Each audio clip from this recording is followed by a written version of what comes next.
UP मांगे उत्तर में आज बात हो रही है तौकीर रजा की। बरेली के 2010 मार्च 2010 के दंगों की बात हो रही है, यानी कि 14 साल पुराने एक मामले में तौकीर रजा को अदालत ने कहा है कि मास्टरमाइंड है तौकीर रजा, और उस वक्त पुलिस के आला अधिकारियों ने अच्छे से जांच नहीं की और इसलिए तौकीर रजा के खिलाफ मामले तो दर्ज हुए, धाराएं जोड़ी गई, लेकिन उन धाराओं के सापेक्ष सबूत पेश नहीं किए गए और मौलाना तौकीर रजा आराम से बाहर निकल गया जेल के। और तब से इस मामले को ठंडे बस्ते में दबा कर रखा गया था, लेकिन अदालत ने स्वतः संज्ञान लिया है और इस पर उम्मीद की जा रही कि कार्रवाई होगी। अशोक पांडे साहब हमारे साथ मौजूद हैं। अशोक पांडे साहब, जो केस डायरी है उसमें यह कहा गया है कि भाई मौलाना तौकीर रजा ने कहा कि अगर वहां से जुलूस नहीं जाने दिया जाएगा, एक धार्मिक जुलूस था, उसे अगर वहां से नहीं जाने दिया जाएगा तो खून की नदियां बह जाएंगी। इतनी हिम्मत आई कैसे किसी व्यक्ति को? क्या कानून पर भरोसा नहीं था? क्या कानून जेब में था? क्या उन्हें भरोसा था कि कुछ भी कह दीजिए, भड़का दीजिए, हिंसा फैला दीजिए, दंगे कर दीजिए, कोई कार्रवाई नहीं होगी? क्या इतनी हिम्मत इस वजह से आई थी या फिर सरकार का कोई समर्थन हासिल था? सरकार का ही समर्थन हासिल होता है तब इस तरह का नरगल प्रलाप निकलता। उनको मालूम है, आपको पुरानी कहावत है, धन का बढ़ना तो अच्छा है, मन का बढ़ना अच्छा नहीं होता। उनके मन को बढ़ाने में इस तरह की सरकारों ने मदद की कि उन्हें लगता था कि हमारे पिता का राज है, हमारे बाप का राज है, अलग साम्राज्य चलने लगा था। उत्तर प्रदेश में आपने देखा होगा कि अपराध का राजनीतिकरण था, किस तरह से किसी की जमीन हड़प लेते थे। वो इलाहाबाद वाले पूर्व सांसद जो आज नहीं है, किस तरह से मुख्तार अंसारी अपनी एक पहले सरकार चला रहे थे। विकास दुबे का तो इतना मन बढ़ा था कि अपनी बिरादरी के ही अनेक पुलिस वालों को मार डाला। उनको ये लगा कि अरे इतनी हिम्मत कैसे पड़ गई कि हमारे घर पुलिस और एसएसपी आ गया, और अंत में भोगना पड़ गया। मेरा एक कहना है, मन का बढ़ना, मन बढ़ाने वाले यही लोग हैं, इसमें कोई दो राय नहीं है। खाली तुष्टीकरण की नीति के चलते इस तरह के अपराधी पैदा होते हैं। जिस तरह का बयान दिया तौकीर रजा लगातार दे रहे थे, अभी उन्होंने दिया, निश्चित तौर पे दंडात्मक कार्रवाई होगी उसके चलते। और किसी की हैसियत नहीं है कि प्रदेश में देश में इस तरह की भाषा बोले। उन्हें निश्चित सजा दिलाने का काम होगा। और सरकारों ने तो इन लोगों को जिस तरह से मलाई खाने काम करते थे, हमें याद है कि मुलायम सिंह जी मुख्यमंत्री थे, मंच पर बैठे थे, अतीक अहमद अपना कुत्ता लेके चढ़ा और नेताजी उसके कुत्ते से हाथ मिला रहे थे। इससे बड़ा दुर्भाग्य क्या होगा मन बढ़ाने का? कौन बढ़ाया मन, ये जनता जानती है। ठीक है, इसमें पॉलिटिकल रिएक्शन होगा बाकी लोग जो हमारे साथ मौजूद। लेकिन साध्वी गीतामा जी, इतनी हिम्मत कहां से आई कि खून की नदियां बहा दूंगा? तौकीर रजा ने कहा, जो केस डायरी में, मैं नहीं कह रहा, केस डायरी में लिखा है कि अगर जुलूस को उस रास्ते से नहीं जाने दिया गया जो पारंपरिक रास्ता नहीं था, खून की नदियां बहा दूंगा। ये बात कह रहा है तौकीर रजा। बिल्कुल बिल्कुल, वो बहुत कुछ बोले हैं और बोला है। यही नहीं कि बस खाली ये सम्मान की तो बात है, उसके साथ नहीं बोलनी चाहिए। जैसे अभी इन लोगों ने साहब करके बोला कि तौकीर रजा साहब, तो साहब का तो शब्द ही खत्म हो गया। और इनको बढ़ाने वाले हमारे नेताओं के सिवा कोई नहीं है। इनका तो इतना जरूरत हो ही नहीं सकता कि इस तरह से बोल के निकल जाते। लेकिन इतना हिंदुओं को दबाया गया, इतना दबाया गया जिसकी कोई सीमा नहीं है। अगर हिंदू कुछ बोला होगा तो तुरंत उसको जेल हो गया, तुरंत उसके ऊपर धाराएं लग गई। लेकिन अगर ये लोग बोल गए तो नहीं, ये तो अल्पसंख्यक है, इनको अल्पसंख्यक की वजह से इनके साथ कोई कार्रवाई नहीं की जाएगी। और ये जनता जो हमारी थी उस समय, शिक्षा भी इनके पास कम था, तो नेताओं का ये लोग आराम से साथ देते थे। अब धीरे धीरे शिक्षा आ गई है, सब समझने लगे हैं, सब न्यूज देखने लगे हैं, सब पेपर पढ़ने लगे हैं। अब सबकी समझ में आ रहा है कि कौन कितने पानी में है और कितने गुंडों को किसने पाला है और कौन कौन से लोग इसमें आगे आए हैं। और आज यही स्थिति है कि देखिए, अब ये 14 साल, बताइए कि कितना बड़ा दंगा हुआ था 2010 में, और 14 साल बाद इनको बस खाली अभी एक तो इनके खिलाफ एक ये आया कि ये इनके मास्टरमाइंड है।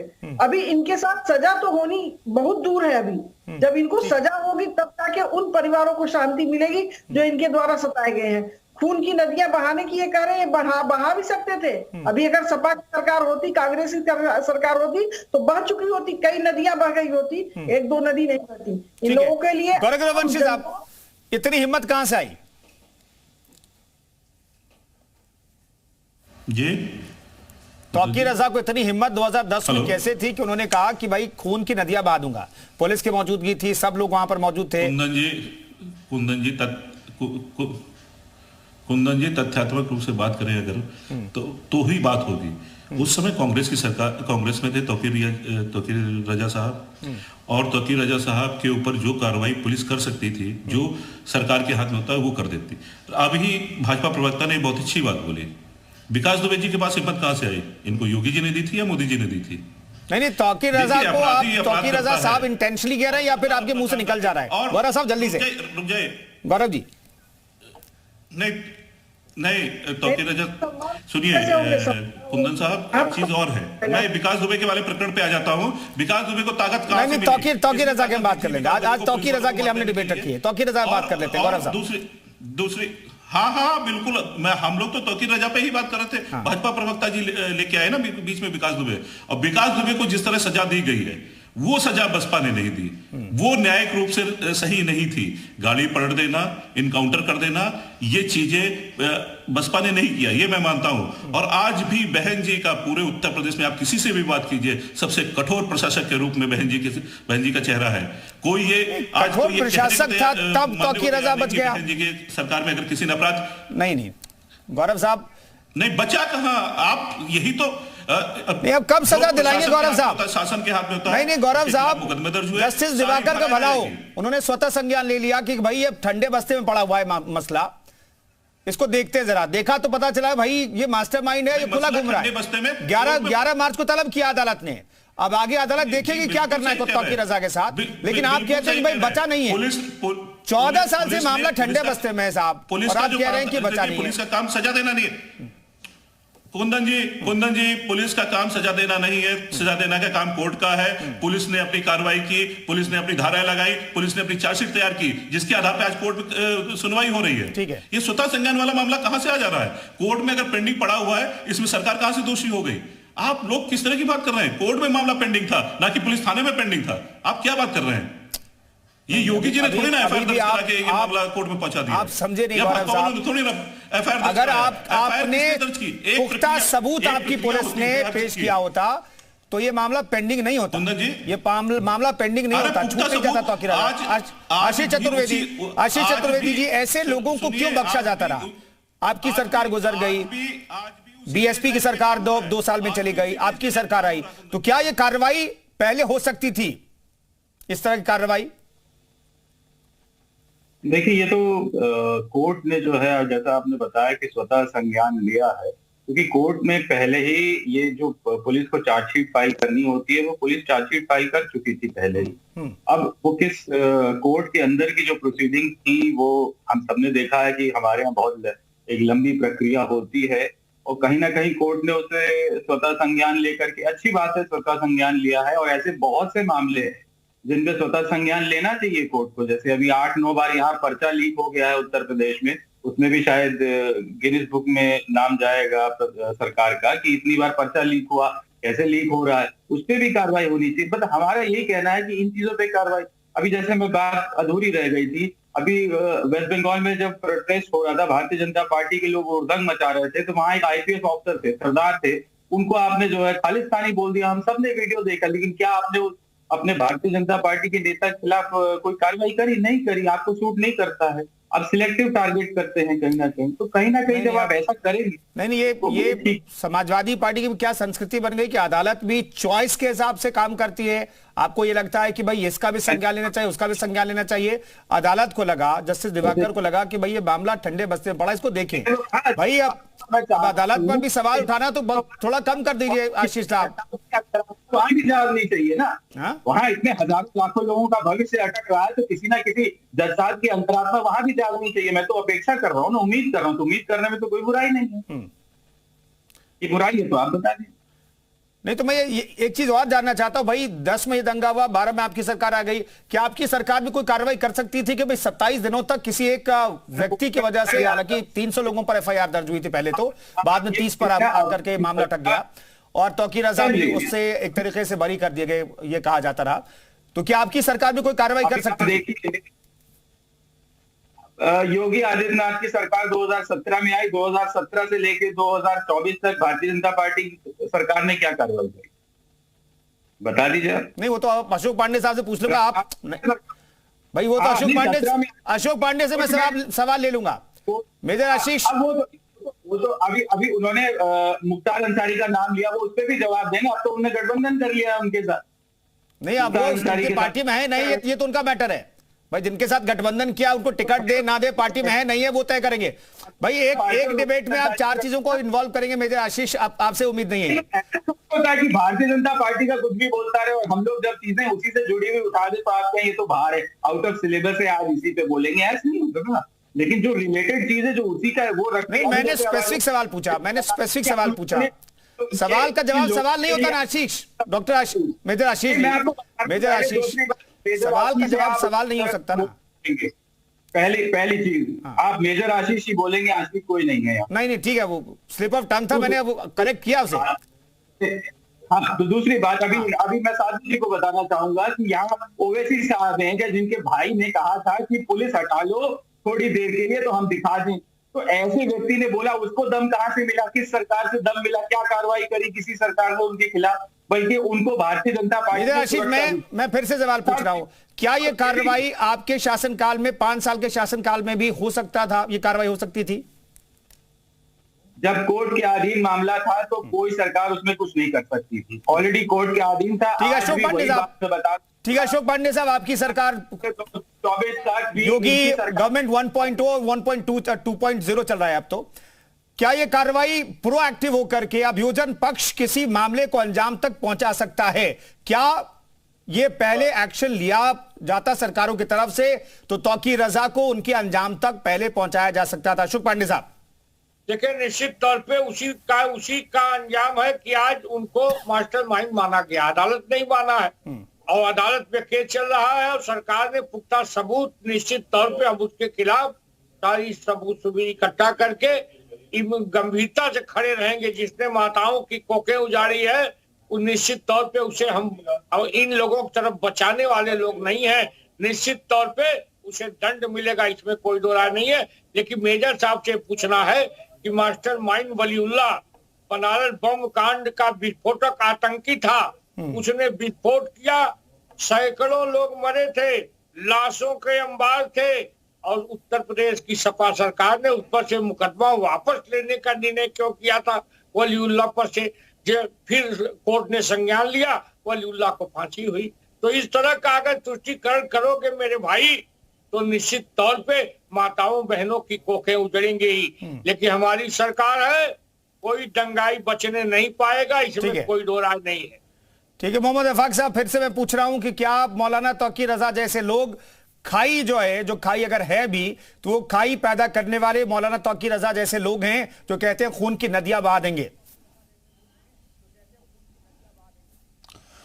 मौलाना तौकीर रजा जैसे हो, यकीनानंद जैसे हो, किसी भी नफरत फैलाने वाले कोई भी हो, किसी भी धर्म से आते हो, उनको कानूनी शिकंजे में लाके सजा देने का कानून है, वो देना चाहिए। सवाल इस बात का है तौकीर रजा के लिए नहीं, जिसने भी देश के अंदर नफरत फैलाने का काम किया है, जिसने भी किसी के घर उजाड़ा है, किसी का द्वार उजाड़ा है, वो सजा के हकदार है, उसे सजा मिलनी चाहिए। सवाल तौकीर रजा की बात नहीं है, सवाल इस बात का है कि देश के अंदर की नफरतें कैसे फैल रही हैं, ये नफरतें कैसे फैली, किसी सरकार में हो, किसी सरकार में, सरकार के संरक्षण में अगर तौकीर रजा ने मौलाना अफाक मौजूदा सरकार तो ये दावा करती है कि भाई एक भी दंगा नहीं हुआ। आप कहते हैं नफरतें फैल रही हैं, लेकिन मौजूदा सरकार दावा करते हैं उत्तर प्रदेश में कम से कम एक भी दंगा नहीं हुआ पिछले 7 साल में। आप कह रहे हैं नफरत फैल रही है। दंगा होना ही सब कुछ नहीं होता भाई साहब। जो नफरतों का माहौल इस वक्त है, जो इस वक्त जो जिस दौर से गुजर रहे हैं यूपी के, उत्तर प्रदेश के लोग, आप ये देखिए कितना शांतिपूर्वक माहौल है। आप इसको कहेंगे? आप इसको पांडे साहब नफरत वाला माहौल है क्या? कितनी नफरत? पांडे साहब जल्दी से अशोक पांडे साहब, नफरत वाला माहौल बना रखा क्या आप लोगों ने? मौलाना साहब चूंकि कानून की बात करते हैं कि जब राम मंदिर का फैसला आया तो लगे चिल्लाने, बड़े बड़े लोग की जज को मां बहन की गाली देने लगे। ये लोग दोहरा चरित्र मत दीजिए मौलाना साहब। अगर उत्तर प्रदेश इनके पास हिंदुस्तान के रिकॉर्ड है, कानून को- ये झूठ कानून बोलते को हैं, मानते ये हैं, झूठ बोलते हैं, अगर आप ये कानून झूठ को बोलते मानते हैं, ये भ्रमित तो करते हैं। बाबा कोई भी विश्वनाथ न्यायालय को, कानून- न्यायाधीश को गाली नहीं दे सकता, कोई भी न्यायाधीश को गाली नहीं दे सकता। बिल्कुल झूठ बोल रहे हैं आप, बिल्कुल बकवास कर रहे हैं आप। कोई न्यायाधीश को गाली नहीं दिया जा सकती। हमारे देश का कानून सर्वोपरि है, मजिस्ट्रेट सर्वोपरि है, जज सर्वोपरि है। हमने कभी नहीं कहा बाबरी मस्जिद का फैसला हमारे फेवर में है, उसके बावजूद एक बड़ी ताकत को दे दिया गया। बाबरी मस्जिद का फैसला आपने पढ़ा है, उसमें किस जज के साइन है, तो उसमें बाबरी मस्जिद के फैसले में क्या बात है? आप बाबरी मस्जिद को बात करते हैं, हमारे न्यायाधीशों को हम लोगों से गलत सलत बात करवाते हैं। न्यायाधीश देश का सर्वोपरि है, न्यायाधीश हम देश को कैसे कह सकते हैं, हम जज को कैसे कह सकते हैं? हमारा कोई मुसलमान भाई, कोई देश ठीक है मोहम्मद अफाक साहब, एक एक करके ठीक है, दोनों बहुत लगातार बोलते रहे। अशोक पांडे साहब को सुन लेते हैं। मौलाना अफाक प्लीज, अफाक साहब फैसला देखिए तो बाबरी मस्जिद मौलाना अफाक पांडे साहब क्या नफरत का माहौल है, जल्दी से जवाब दे दीजिए। देखिए, नफरत का माहौल अगर होता तो पसमानदा मुसलमानों का सम्मेलन करके हम मुसलमान भाइयों का दिल न जीतते। हमने जो भी योजनाएं बनाई, चाहे आयुष्मान योजना हो, चाहे जनधन योजना हो, चाहे उज्ज्वला योजना हो, क्या हमने हिंदू मुसलमान देखा? जरा मौलाना से पूछिएगा। तो ये हमारी बहनों को तलाक तलाक तलाक कह के हलाला कराने का काम होता था, उसे हमने खत्म किया। क्या हमने बुरा किया? हमने सबसे बड़ा काम मुसलमान बंधुओं का किया है। दुर्भाग्य पांडे साहब, मैं लौटता हूं आपके पास, दोबारा से लौटता हूं। हमारे साथ साध्वी गीतामा जी मौजूद है। साध्वी गीतामा जी, अब ये कहा जाता है भाई अब दंगे नहीं होते, इसके पीछे की वजह क्या है? नहीं, अब दंगे वास्तव में नहीं होते हैं। जितना दंगा यहाँ होता था, बनारस में हरदम दंगे होते थे और हम लोग बाजारों में जाने में डरते थे, तो अब तो वास्तव में अब दंगे तो बिल्कुल नहीं होते हैं। और ये जो कह रहे हैं मौलाना जी की, क्या इसी को कहा जाता है कि हाँ, इसी को कहा जाता है कि ये सरकार अच्छी है और यहाँ कोई दंगा नहीं हो रहा है, किसी प्रकार का दंगा नहीं हो रहा है। रह गई बात ये कि हाँ, पुलिस प्रशासन है, जो भी है, अभी थोड़ा सा लचर है। कारण क्या है कि अभी पूरी तरह से उनका अभ्यास बना नहीं है, अभी वो पुरानी सरकारों में झूल रहे हैं। अब धीरे धीरे आएंगे लाइन पर वो लोग भी, और जो सरकार ये कर रही है सराहनीय है, इसको नकारा नहीं जा सकता। ठीक है गौरव साहब, अदालत ने यह भी कहा कि भाई उस वक्त के एसएसपी, आईजी, जो भी जिम्मेदार लोग थे, उन्होंने अच्छा काम नहीं किया। कोर्ट की टिप्पणी मैं नहीं कर रहा, तो आपकी सरकार थी, अगर आपकी पुलिस और पुलिस के बड़े अधिकारी, वरिष्ठ अधिकारी, जिन्हें देखना था, दंगों जैसे मामले को टैकल करना था, उन्होंने सही से कार्रवाई नहीं की, उन्होंने सही से एक्शन नहीं लिया, ये कोर्ट कह रहा है, इस पर क्या जवाब देंगे? कुंदन जी प्रश्न हो गया। हाँ, मैं जैसा कि मेजर आशीष चतुर्वेदी जी ने बोला कि प्रशासन का जो काम था प्रशासन ने कर दिया, मुकदमा दर्ज कर दिया, चार्जशीट लगा दी, अब कोर्ट का काम है। आज भाजपा किस चीज का श्रेय ले रही है? आज आप भाजपा को किस बात का श्रेय दे रही है? तो कोर्ट ने संज्ञान लिया है। नहीं, भाजपा का क्या योगदान है? मुझे केवल इतना बता दे, या भाजपा प्रवक्ता बता दे। नहीं, भाजपा को ना श्रेय दिया गया ना वो ले रहे हैं, अशोक पांडे साहब नहीं ले रहे हैं, वो ये एश्योर करें कि भाई हाँ, मामले को अंजाम तक पहुंचाया जाए। मामला श्रेय अगर जाना चाहिए, सुन तो लीजिए, श्रेय अगर जाना चाहिए तो दिवाकर जी को जाना चाहिए कि एक ठंडे बस्ते पे पड़ा हुआ केस जो कोर्ट के अंदर ठंडे बस्ते पे पड़ा था, ना कि प्रशासन के ठंडे बस्ते पड़ा था, उस कोर्ट के ठंडे बस्ते पे पड़े हुए केस को उन्होंने स्वतः संज्ञान लेके और आज उस पे कार्रवाई शुरू कर दी। नहीं तो अदालत ने यह भी नहीं कहा, वही अदालत की टिप्पणी पर सवाल ले रहा हूं। न सपा न बसपा किसी की बात ही नहीं है यहाँ पे। ये जो बहस हो रही है, इस सरकार ने नहीं किया, उस सरकार ने नहीं किया, यहाँ सरकार का कोई मामला ही नहीं है। यहाँ पे मामला केवल कोर्ट का है। कोर्ट के दिवाकर जी को श्रेय जाना चाहिए, जज साहब को, जिन्होंने इस मामले को वो किया है। अब इस पे डिबेट इस बात पे हो रही है कि बसपा ने क्या किया, सपा ने क्या किया, भाजपा ने किया। किसी ने कुछ नहीं किया, ना भाजपा ने किया, ना बसपा ने किया, ना सपा ने किया। यहाँ तो ये तो एक प्रथा चल रही है कि राम मंदिर भाजपा ने बना दिया। गौरव साहब, सरकार की मंशा बहुत मायने रखती है। सरकार अगर चाहे तो किसी मैटर को फास्ट ट्रैक कोर्ट में भी ले जा सकती है और मामले को अंजाम तक पहुंचा सकती है, पहली चीज। दूसरी चीज, अगर आपका अभियोजन पक्ष बहुत कमजोर है या ढीला है, या आपने आजादी दे दी है कि भाई कुछ भी करिए, कोई बात नहीं, बचाना है, तो वो सबको पता है। गौरव साहब, सबको पता है कि किसे किस तौर पर बचाया जाता कुंदन जी, है। आज भी उसी विवेचक के आधार पर कार्रवाई हो रही है। सुभाष चंद्र यादव विवेचक है, नाम अगर नहीं पता मैं बता दूं, सुभाष चंद्र यादव तत्कालीन इंस्पेक्टर थे, जिनके आधार पे ये कार्रवाई हो रही है। उन्होंने ही साक्ष्य प्रस्तुत किए हैं, उन्होंने ही विवेचना की है, और विवेचना के आधार पे, साक्ष्य प्रस्तुत करने के आधार पे ही कोर्ट ने इस मामले को स्वतः संज्ञान लिया है। विजय आशीष, क्या सरकार की मंशा मायने नहीं रखती? दंगे जैसे बहुत ही सेंसिटिव इश्यू पे एक शहर लॉक रहा महीने भर तक के लिए, एक शहर पूरी तरीके से जाम रहा क्योंकि कर्फ्यू था वहां पर पूरे महीने के लिए, 27 दिन, पूरा महीना आप मान सकते हैं, मार्च का महीना आप मान सकते हैं, तो 27 दिनों तक एक शहर बंद रहा, कर्फ्यू रहा वहां पर। यह क्या इतना सेंसिटिव इशू नहीं है कि सरकार इसमें प्रोएक्टिव हो और कहे कि भाई इस मामले पर जल्दी से फैसला हो और पुलिस जो है सही तरीके से साक्ष्य जुटाए और कोर्ट में प्रस्तुत करे और आरोपियों को उनके अंजाम तक पहुंचाया जाए? देखिए, जहां तक बात होती है चार्जशीट फाइल करने का, जब एक बार चार्जशीट फाइल हो जाती है उसके बाद वो चीज कोर्ट के ज्यूरिसडिक्शन में आ जाती है। फिर अगर कोर्ट ही कोई एडिशनल इंफॉर्मेशन या कोई और साक्ष्य मांगेगा, जब तक कोर्ट नहीं मांगेगा तो सरकार, पुलिस कहीं से उसमें जाकर के अपनी मर्जी से कुछ नहीं लगा सकती, या अगर कोई फाइंडिंग होगी तो जब 2010 में जो भी सरकार रही उसने जो भी फाइंडिंग थी चार्जशीट लगा करके फाइल कर दी। उसके बाद जब कोर्ट में आ गया मामला तो आप देखिए कि फिर सपा की सरकार रही, फिर 2017 में भारतीय जनता पार्टी की सरकार आ गई और 7 से लेके 24 तक आ गई, लेकिन कोई कुछ नहीं कर सकता था उसमें। ठीक है, मैं रोक रहा हूं, वक्त इतना ही था चर्चा में। चर्चा के लिए बहुत बहुत धन्यवाद तमाम मेहमानों के चर्चा में शरीक होने के लिए। तो मौलाना तौकीर रजा को मास्टरमाइंड 2010 बरेली दंगों का अदालत ने कहा है, और यह भी टिप्पणी की कि तब की जो प्रशासन था, पुलिस के बड़े अधिकारी थे, उन्होंने सही ढंग से कार्रवाई नहीं की। चार्जशीट भी लगाई गई, लेकिन चार्जशीट में सबूत आपने क्या पेश किए, ये सबसे महत्वपूर्ण है किसी आरोपी को उसके अंजाम तक पहुंचाने के लिए। लेकिन क्या सबूत सही ढंग से पेश किए गए, नहीं किए गए, ये दरअसल सबसे बड़ा सवाल है। आज यूपी मांगे उत्तर में फिलहाल इतना ही, रुकेंगे एक छोटे ब्रेक।